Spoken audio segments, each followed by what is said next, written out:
Hello friends, आज मैं लेकर के आई हूँ साधारण ब्याज के कुछ सवाल जो दिखने में तो कठिन होते हैं बट उसे समझ लेने के बाद बहुत इजी सा महसूस होता है, बहुत आसान बन जाता है। चलिए सवाल को पहले पढ़ते हैं।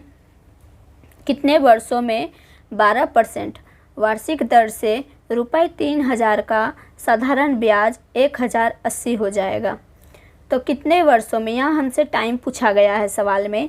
तो सबसे पहले जो जो दिया गया है उसे हम नोट कर लेते हैं। हमारा दर दिया हुआ है, दर हमारा है 12%, मूलधन हमारा है 3000, साधारण ब्याज है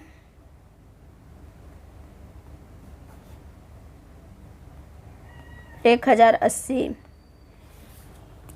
समय पूछा गया। तो आपको मैंने पहले भी बताया है कि आप साधारण ब्याज के चारों फॉर्मूले में कोई भी एक अगर फॉर्मूला याद कर लोगे तो आपका साधारण ब्याज का सवाल जो है आसानी से बन जाएगा, एक ही फॉर्मूले से बन जाएगा। तो चलिए हम सॉल्व करते हैं। पहले समय का फॉर्मूला है हमारा 100 गुना साधारण ब्याज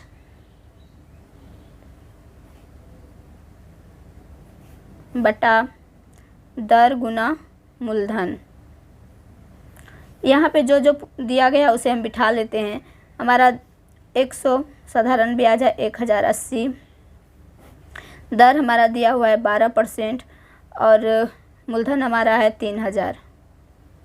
तो चलिए 3000, यहाँ 2 जीरो, यहाँ 2 जीरो कट गया, यहाँ 1 जीरो, यहाँ 1 जीरो कट गया। 12 का पहाड़ा में हमारा 108 आता है 9 बार में, साफ सुथरा लिख लेते हैं 9/3। 3 का पहाड़ा में 9 आता है हमारा 3 बार में, यानी 3 वर्ष हमारा समय निकल गया। अब दूसरा सवाल है, कोई धन साधारण ब्याज से 30 वर्ष में तिगुना हो जाता है, ब्याज की वार्षिक दर क्या है?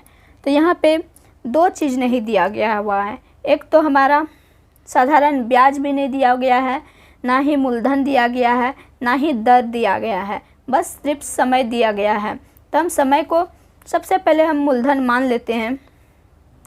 मूलधन माना मूलधन X रुपये, ठीक है।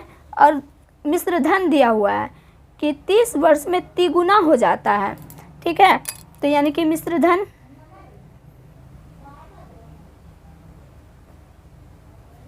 3x।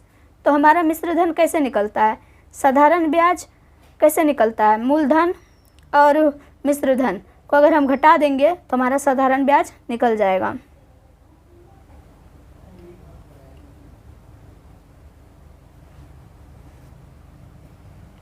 (3x - x), तो हमारा साधारण ब्याज हो गया 2x।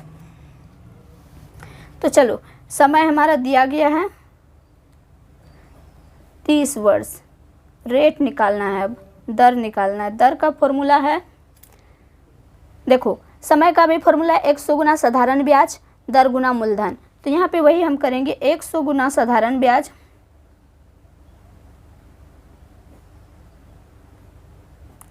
यहाँ पे दर के जगह हम समय बिठा देंगे, समय गुना मूलधन। तो हमारा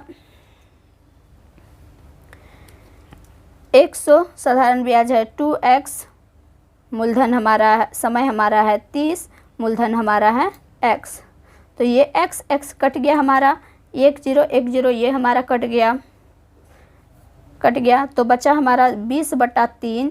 तो जब हम इसे डिवाइड करेंगे साइड में, 3 को 20 में 3 छक्का 18, 2, यानी कि हो गया हमारा 6.2/3% वार्षिक दर। तो ये था सवाल। दिखने में बड़ा ही मुश्किल लग रहा था क्योंकि इसमें कुछ दिया ही नहीं है, ना ही हमारा साधारण ब्याज दिया है, ना ही दर दिया है, ना ही मूलधन दिया है। तो ऐसे बना है। आपको समझ में अगर नहीं आया तो वीडियो को 2-3 बार देखिए, बहुत अच्छे से समझ में आ जाएगा। मिलते हैं इसी तरह के सवाल को लेकर के।